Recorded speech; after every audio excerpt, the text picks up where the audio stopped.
morning, I'm Georgia Raisman on Front Up and with AlanWorden speaking about making it count. Alan is a principal for the Nantucket Data Platform, and it's not as scary as it might sound. It is not tracking where you are going on Nantucket, but it is anonymized use of data to figure out who's on Nantucket, when we're on Nantucket, what we're doing, and what we need to know about Nantucketers and the people who are out here. So Alan, thank you for joining me, and start with who are you and how long have you been on Nantucket and what's your interest in Nantucket? Sure, I've been here over 10 years and have 3 children and an awesome wife, and we love the community, and I'm a senior advisor to Remain Nantucket, and we were running a planning retreat about a year and a half ago, and in order to serve the needs of the community, it would be important to understand the community. And we felt that the community was changing.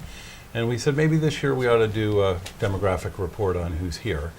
And we quickly, by the end of that meeting, realized that the value in the report was less in the report and it was more in the data resource. And that was really the start of the data platform. We want to have a data resource so people can make informed judgments. What is a data resource? On its most basic level? Yeah, it's a really good question. We had to figure that out. We called it a data platform, and then we had to define it for ourselves. And it really involves a few key components. One is you need data, and you need hyper-local data that we can gather here from the assessors or from ferries or airlines. And then there are national data resources that you might want to unify that data. So understanding sort of what's structured, what's unstructured, what's reliable, what's unreliable is a key part. And we're talking about people data. In this case, for the demo, but right. it could be car data. Why could we not have a census of cars or houses or pets? I mean, you know. So it's simply information. It is. However you define it. And the challenge is, you think a data platform is really about data. That data is critical, but the most important thing is to ask a pressing question. I can collect all sorts of data. When do garbage cans get emptied, and how many bikes are stolen, and all sorts of things. To what end? And so the key for us is to identify a pressing question. When you know that, then you can build a team. And the team, which is part of a data resource, could involve demographers, geographers, data architects, visualizers, writers, graphic designers. And so the team comes after the question. And then you want to gather hyperlocal and national data, unify that. You then undertake analysis. And then once that's all done, some insights will pop up. And then you need some people who can communicate that. And you communicate that through visualizations. Because if I gave you a big spreadsheet, it would be pretty hard for either one of us to understand what it says. Or care. Yeah, I mean, it sort of washes over you. Right. And so visualizations, where we spend a lot of time on, hopefully highlight the insights that we've gleaned. So that's what the platform is. It's people, it's data, but it all starts with a pressing question. So the first one that you did had to do with population, I guess. This is making it count. Right. Which is this your first publication? It is. About a data-driven look at Nantucket's dynamic population. So that means who's here when? Exactly. And what did you find out? Well, first off, how did you find it out? Yeah, so the question was, how do we start? What's the question? The question is, who are we as a community? That's a giant question. And we said, well, let's just start with some basic numbers. So the first thing we wanted to figure out is who's in the permanent population. Right. The U.S. Census. A lot of debate about that. People range from 6,000 people year round to 27,000 people year round. Right, and we have something called the U.S. Census, which happens every 10 years, and in theory is the good housekeeping stamp of approval. They're pretty good at counting people. Right.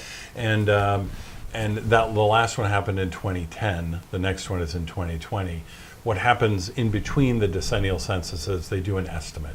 And I'd be happy to tell you why the estimate is flawed for a place like Nantucket, but for the sake of argument, you could assume that it is. The latest census was 11,000. We thought that was too low. So the first resource we looked at was the street list. The town maintains essentially a list of people who live here. And if you go to vote, you get on the list. If you go to take the ferry excursion rate, you're on the list.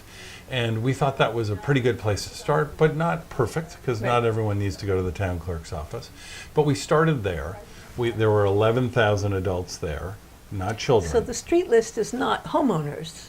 Is It's it? not, Or is nope. So you it doesn't do have not to do have with ownership. It has to do with just residents just people who live here.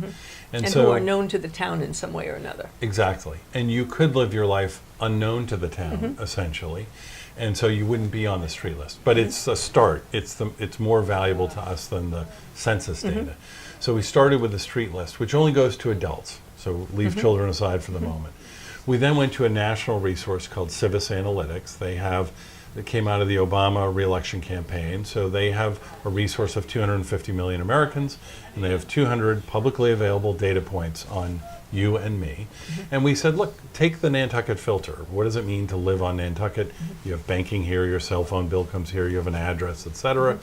Wow. And they found 14,000 adults. Wow. And confirmed 11,000 from the street list, but they found 3,000 more. Wow. We said, So okay, this was also anonymized, even though it's cell phone data and bank data and stuff like that. different sorts of data. So the street list, there is a public version which is Right. available, which Right. is not anonymized. Right. That's like That's the phone true. book. But And the people Civis- the Civis and stuff. people get nervous, right? Right. But there's a phone book. I Right, can right. figure out where you live and what your phone number is and what your name Right, is. right. And Civis has a list of people with names and addresses, the giant national phone book.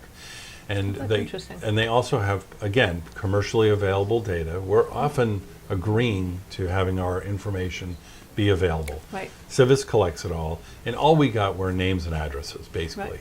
And so now we have 14,000 adults. Adults have children. Right. We have an incredible data team, including a whole group of demographers who did incredibly detailed work and came up with an estimate. These are all estimates, but we have high confidence of 3,200 children. So you take 11,000 on the street list, 3,000 that Civis identified, and 3,200 children, and you come up with an estimate of 17,200 permanent residents. No, are we talking about, I mean, here's the hot topic. Are we talking about legal residents? The Or it census doesn't matter. Well, the census, does not matter. We want to know how many people are here, so we're not involved in that conversation of whether you're documented or undocumented. There could be but if you're known to be here on one of these lists or other, then that's how you get on this list of and the 7. reason it's as important is if you're building schools or sewer systems or Right, you just need to designing know roads. the number of bodies. How many bodies? Right. If Right. someone is a French citizen and they're here for 5 years Right. teaching in schools, we kind of need to count that body. Right. So Right. that's our view. But and that gets you to the point of understanding permanent residents. But this weekend is likely to be the busiest weekend. It does not matter how many permanent residents, just to the point of whether you're documented or undocumented. We just want to know how many people are here, how many bodies are here. And so we figured that out. That's called the effective population, and that includes permanent residents, seasonal residents, seasonal workers, permanent year-round commuters, so the folks on the trades, and then visitors. And so we worked through a variety of techniques to figure out each of those. And then one of the key breakthroughs for us was the ferry data and the airline data. The ferry, Highline, I would put a plug in for them. They've been great data partners, Steamship, Cape Air, and we've been able to get daily trip level volumes. So we know through planes and boats, 500 people came over, and we can see through planes and trains and boats, 400 left. went back. Right. Well, You the have one- population went up by 100. Yeah, you have this wonderful website with these great visualizations. It's nantucketdataplatform.com. Yeah, and go to the visualization visualizations tab. are fabulous of the people coming and going. It's Yeah, really we were wonderful. able to figure out how many people were here by day. And by hour, right? And by minute. By minute, yeah. We figured out by minute, so it was pretty exciting. Yeah, 6:30 Saturday morning, there they all leave on that ferry. Right, we Yeah. wake up, everyone's here, Yeah. and then the 6:30 boat leaves, and the population drops. Right. It was real data. That Saturday was 363 people left, Right. and then other boats come and other boats leave. And by 10:30 in the morning on a Saturday in July, you're back to where it was at 5 in the morning, and then it just grows. And the other interesting thing you did with that, and one of the visualizations I saw had to do with when people shop at Stop and Shop. Now, we all know this anecdotally because, of course, and also no matter when they shop, there's no spot in the parking lot. I mean, that's no matter, unless it's 10 o'clock at night or Right. maybe 5:30 in the morning. But the usefulness of all of this in these visualizations on your website, and as you said, is to answer questions. So you have questions about who lives here now. You have answers for who lives here now and when they're here. But how do you see going forward how do people know whether they've got a question for you? Yeah, there are a million questions, and we've started to think about them, and we're getting emails pretty constantly from folks who so are business people and maybe organizations like the Tipping Point. absolutely. How do they know? There was Can a they ask woman- you a question like cars? How do we know what the effect is going to be if we have 156 more units on Surfside? Yeah. So, cars are really interesting. I mean, as someone said, do you know how many cars are here? And someone was telling me a story of trying to return a box to the Comcast. Right. And I said, we actually know there were 1 million cars that day. And that's certainly Oh my how gosh. I'm kidding. That's how it feels. That's how it feels. So people have estimates. There are, 1 million people here, or there are 70,000 people in this. Right. Our so question you can is, put numbers on that. and sometimes we do work and we say we have high confidence in that. Sometimes we say we have medium confidence. Other times we say we have low confidence, but we know now the next few questions to ask. So some examples are the Civic League came to us early on and said, we want to understand the impact of this new housing bank tax. What would that number be? We ran that analysis. The airport came to us and said, we like to improve air service, so we'd like to find in-demand, underserviced air routes. Through a bunch of our data, we know where visitors come from. You know where people are coming from, isn't that And the interesting? answer was Philadelphia. There are a lot of people who come from Philadelphia, and there's not good service. Yeah. And so the So airport, they can go to the airlines and say... they go to the conference for the first time ever, and instead of just sort of showing pictures of lots of Right. people on Main Street, they said, Right. we actually have numbers behind it. So we think there are all sorts of issues with behavioral health, which we're very committed to, understanding the pattern of crisis that happens on this island. We can look at that data, anonymize patient data, understand what issues are happening when, which might mean they could develop funding resources to say, if we know bad things happen in February, let's do something in August. Interventions earlier. Right. So there are a number of health Yeah. issues that need to get funded and need to get executed so we can be a healthier community. Yeah. The government is doing, they do long-term plans, 25-year sewer plan. Consultant shows up and says, how many people live here?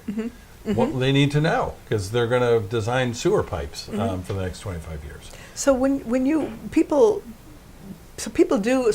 do know that they need this kind of consultation, I guess. They're getting in touch with you via the website. Yeah, everywhere. I ran into 3 people today. Yeah. Whether it is government, business, nonprofits, or citizens, people want to make good judgments for the community. There's like no debate. Maybe there are some old line politicians who say, trust me, we don't need the data, just listen to me, I'm the emperor. But that's gone.